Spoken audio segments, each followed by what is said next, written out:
अस्सलामुअलैकुम। मैं हूँ अब्दुल बासित और आप देख रहे हैं मेरा YouTube channel AB Khan chemistry. आज हम करने जा रहे हैं मोलर मास और calculation of the molar mass और मालिकुलर मास, और आप इसे बहुत से नाम से पुकार सकते हैं। मोलर मास को molecular weight, molecular mass, formula mass, इस किस्म के नाम से जो है ये जाने जाते हैं। अब चलते हैं कि मोलर मास या मॉलिक्यूलर मास सबसे पहले ये है क्या चीज़, और इसके बाद जो है कैलकुलेशन ऑफ मोलर मास के लिए आप कैसे कैलकुलेट करेंगे मोलर मास या मॉलिक्यूलर वेट को आप लोग कैसे कैलकुलेट करते हैं। क्योंकि बहुत सारे न्यूमेरिकल्स जो कि चैप्टर नंबर 1 स्टोइचियोमेट्री में हम न्यूमेरिकल्स करते हैं, तो न्यूमेरिकल्स करने के लिए मोलर मास या मॉलिक्यूलर वेट को या मॉलिक्यूलर मास को या फार्मूला मास को कैलकुलेट करना पड़ता है, और इसके बाद हम जाके अपना न्यूमेरिकल जो है वो सॉल्व करते हैं, या वो जो डेटा हमें दिया हुआ होता है उसके बाद हम जाते हैं। सबसे पहले हमारा काम मॉलिक्यूलर मास से होता है। आइए चलते हैं, मोलर मास को डिफाइन करते हैं। मोलर मास है क्या चीज? Molar mass, the mass of the total mass या the mass of 1 mole of any substance,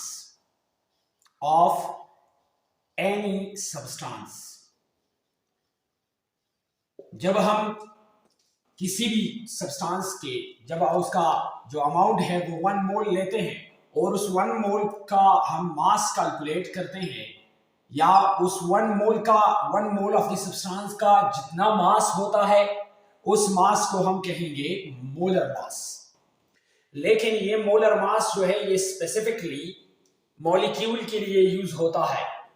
molar mass term जो है ये मॉलिक्यूल के लिए है। मॉलिक्यूल 1 मोल ऑफ मॉलिक्यूल्स जब हम लेते हैं और उसका जो मास होता है उस मास को हम कहेंगे मोलर मास या मॉलिक्यूलर मास। अब इसका डेफिनेशन जो है इस तरह भी हम लिख सकते हैं, और the total mass of all the elements all the elements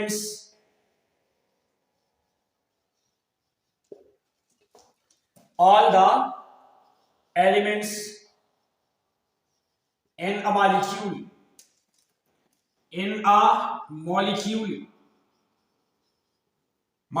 में जितने भी एलिमेंट्स है उस एलिमेंट्स के जब मासेस को हम ऐड करते हैं, सम करते हैं, और सम करने के बाद एडिशन के बाद जमा करने के बाद जो मास जो वैल्यू आता है उस मास को हम कहेंगे मोलर मास।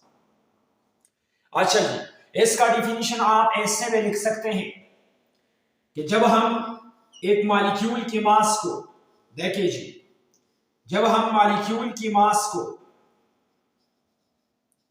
या फार्मूला यूनिट की मास को या 1 mole of any substance, 1 mole of any substance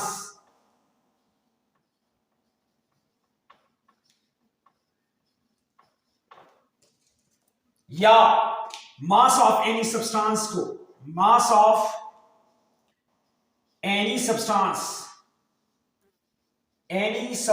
को जब हम मोल्स में एक्सप्रेस करते हैं, मोल्स में, नंबर ऑफ मोल्स में, तो उसको हम कहेंगे, उस वैल्यू को हम कहेंगे मोलर मास या मॉलिक्यूलर वेट। इसके ये डिफिनेशन होगी कि मॉलिक्यूल की मास को, फार्मूला यूनिट की मास को, एलिमेंट की मास को, या 1 मोल ऑफ एनी सब्सटेंस के मास को, या मास ऑफ एनी सब्सटेंस को जब हम लेते हैं नंबर ऑफ मोल्स में जब हम इसे एक्सप्रेस करते हैं, तो इस वैल्यू को फिर हम कहेंगे मोलर मास या मॉलिक्यूलर वेट। लेकिन एक चीज इसमें है कि मोलर मास, मॉलिक्यूलर वेट और साथ साथ में molar mass, molecular mass, molecular weight या फार्मूला मास।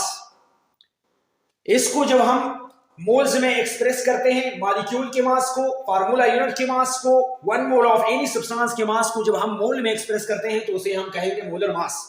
लेकिन इसमें बहुत सारे टर्म्स हैं और बाज बच्चे उसमें कंफ्यूज हो जाते हैं कि ये क्या चीज है। अब आते हैं उस टर्म्स की तरफ और फिर कैलकुलेशन करेंगे कि कैलकुलेशन किस तरह होता है। अच्छा जी, इसमें एक टर्म है number first, molecular mass, number 2 molecular weight, molecular weight, इसके बाद फार्मूला मास,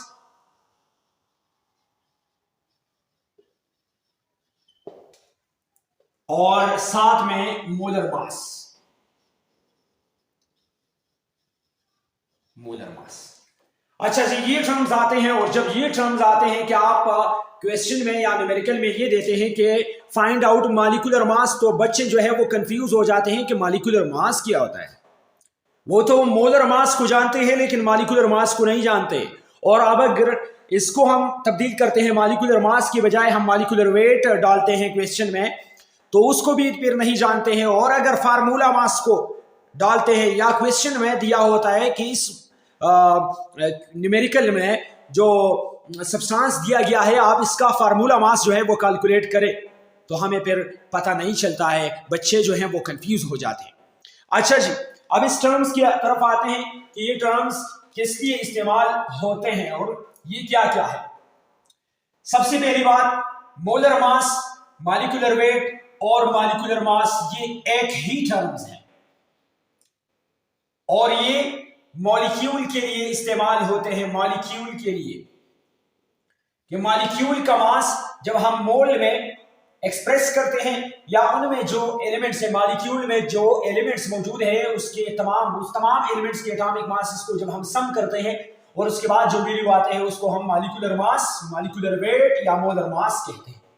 ये एक ही टर्म है। अगर क्वेश्चन में मॉलिक्यूलर मास आया है तब भी यही प्रोसेस होगा, मॉलिक्यूलर वेट आया है तब भी यही तरीका फॉलो अप करेंगे, अगर मोलर मास आया है तब भी कैलकुलेशन वही का वही होगा। और ये एक ही टर्म्स है, मॉलिक्यूलर मास, मॉलिक्यूलर वेट या मोलर मास, ये तीनों जो हैं ये एक ही टर्म्स है और मॉलिक्यूल के लिए इस्तेमाल होती है, मॉलिक्यूल की मास के लिए। लेकिन एक बात जो है वो फार्मूला मास है, और फार्मूला मास जब हम मास कैलकुलेट करते हैं, mass of all the elements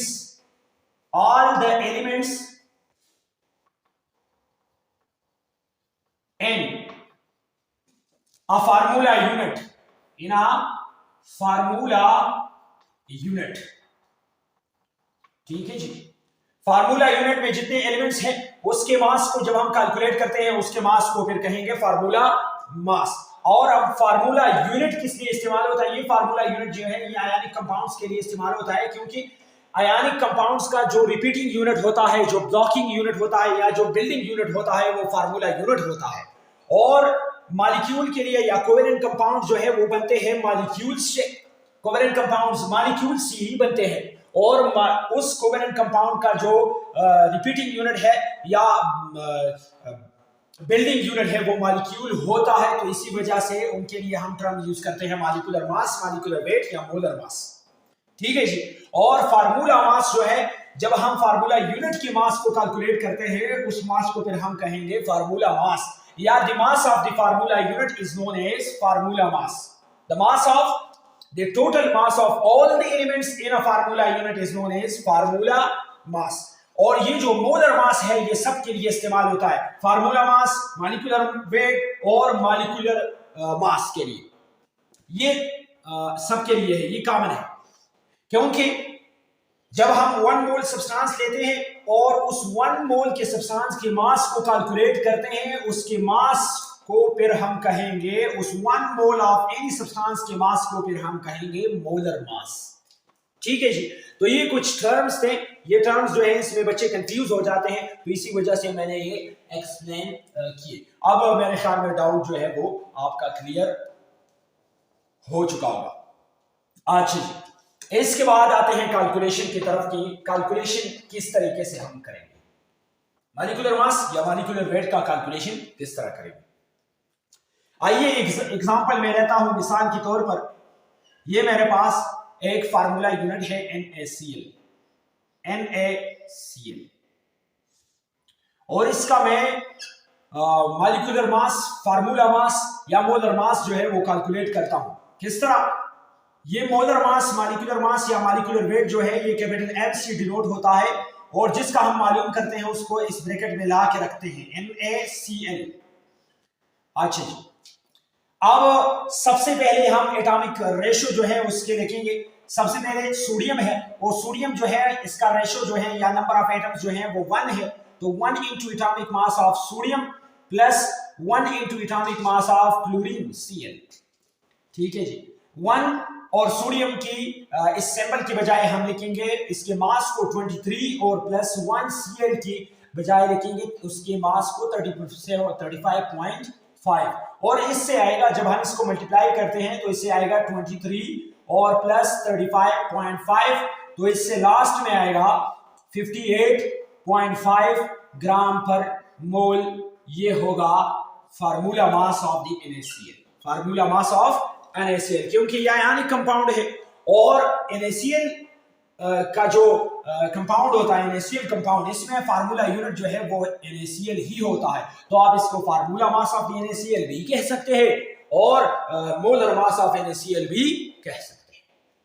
अच्छा जी, ये तरीकाकार है, लेकिन ये तरीकाकार अगर आप मोलर मास कैलकुलेट करते हैं, मॉलिक्यूलर मास कैलकुलेट करते हैं, या फार्मूला मास को कैलकुलेट करते हैं, या मॉलिक्यूलर वेट को कैलकुलेट करते हैं, इन सब के लिए यही तरीकाकार होता है और इसी तरीके से हम कैलकुलेशन करते हैं।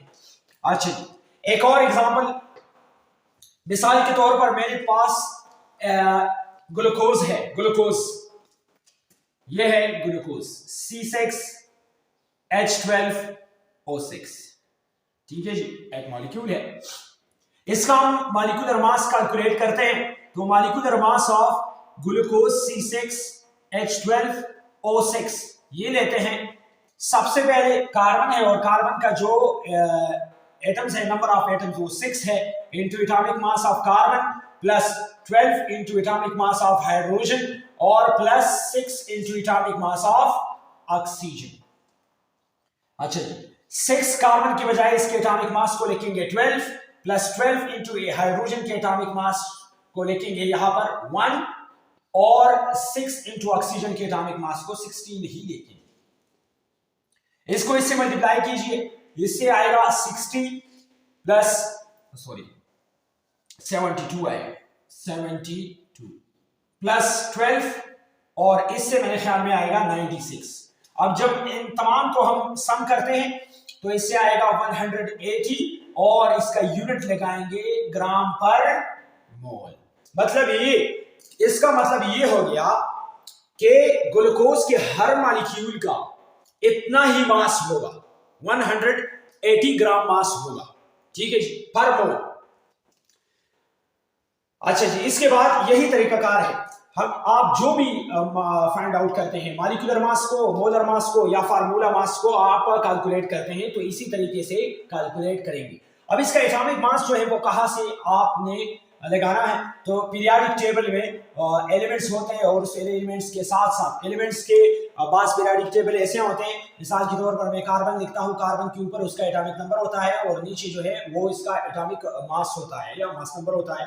और यहाँ पर बाज पीरियोडिक टेबल ऐसे होते हैं कि यहाँ पर उन्होंने एटॉमिक मास दिया हुआ होता है और ये नीचे जो है वो एटॉमिक नंबर होता है। तो ये कोई बड़ा मसला नहीं है, मैंने आपको इससे पहले एटॉमिक नंबर और मास नंबर में बताया है कि ये जो छोटा वाला फिगर होता है ये हमारे पास एटॉमिक नंबर होता है और जो बड़ा फिगर होता है वो हमारे पास एटॉमिक मास ही होता है। अच्छा, एक और एग्जांपल की तरफ जाएंगे। अगर मिसाल के तौर पर यहां पर मैं एक मिसाल दूंगा, अगर फार्मूला ऐसा है, एक फार्मूला दिया गया है मॉलिक्यूल का, क्या लूं मैं, Na NO3 और साथ में दिया जाए 2H2O, ऐसा दिया जाए, ठीक है जी। या कॉपर सल्फेट को मैं लेता हूं, कॉपर सल्फेट को, ये भी सही है लेकिन कॉपर सल्फेट को लेता हूं, कॉपर सल्फेट पेंटाहाइड्रेट, ये एक फार्मूला है और इसको मैंने लिया और इसका जो है फार्मूला मास कैलकुलेट करना है। अब फार्मूले मास के लिए मैंने आपको बताया कि सिंबल जो है वही सेम है, molecular mass of copper sulphate plus dot 5H2O is equal. अब देखिए सबसे पहले कॉपर से शुरू करेंगे। कॉपर नंबर ऑफ एटम्स है 1 into atomic mass of copper plus sulphur कितने हैं 1 है into atomic mass of sulphur plus oxygen कितने हैं, ऑक्सीजन कितने हैं, ये 4 हो गए और 5 ये हो गए, 5 1 सा 5 ये हो गए और 4 ये हो गए, तो ये हमारे पास हो गए कुल मिला के 9। इन 9 into atomic mass of oxygen और फिर हाइड्रोजन कितने हुए 5 2 10 हाइड्रोजन हो गए। अब इसको कैलकुलेट करते हैं। 1 इंटू कॉपर का एटॉमिक मास तकरीबन क्या होता है 58 समथिंग, 58.9 समथिंग है, प्लस 1 इंटू सल्फर का एटॉमिक मास है 32 और प्लस 9 इंटू ऑक्सीजन का एटॉमिक मास है 16 और प्लस 10 इंटू हाइड्रोजन का एटॉमिक मास हो गया 1। अब इसे कैलकुलेट करते हैं जी, ये हो गया 58, ये हो गया 32, ये हो गया 9 16 से इसको मल्टीप्लाई करेंगे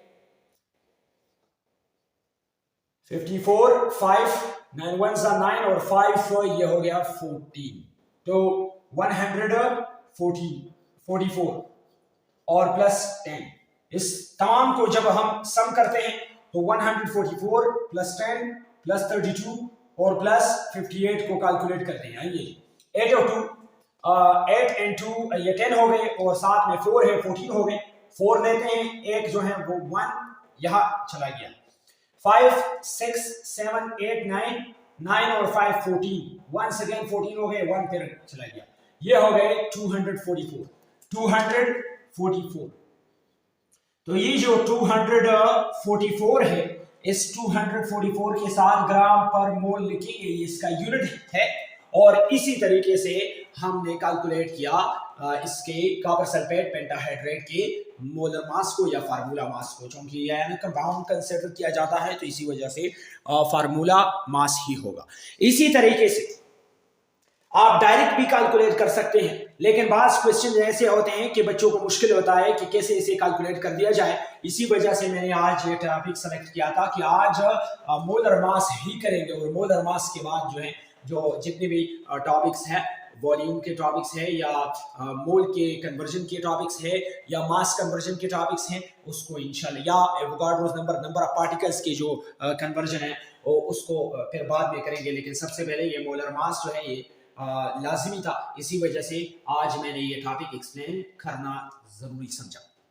अच्छा जी, ये था हमारा आज का टॉपिक, बिल्कुल सिरे से भी देखेंगे आप। अगर जहां भी आपको मसला हो तो आप मुझे कमेंट्स में लिख सकते हैं, मैं फिर आपको दोबारा ही एक्सप्लेन करूंगा या कोशिश कर दी, और आप खुद भी कोशिश कर सकते हैं, बुक में देख लीजिए, टॉपिक देख लीजिए, लेक्चर देख लीजिए, तो इससे आपको जो है वो कॉन्सेप्ट जो है वो मिल जाएगा और कैलकुलेशन का तरीका जो है वो भी आपको मिल जाएगा। अच्छा जी, नेक्स्ट वीडियो तक अल्लाह हाफिज़ Munasir, thank you so much for watching.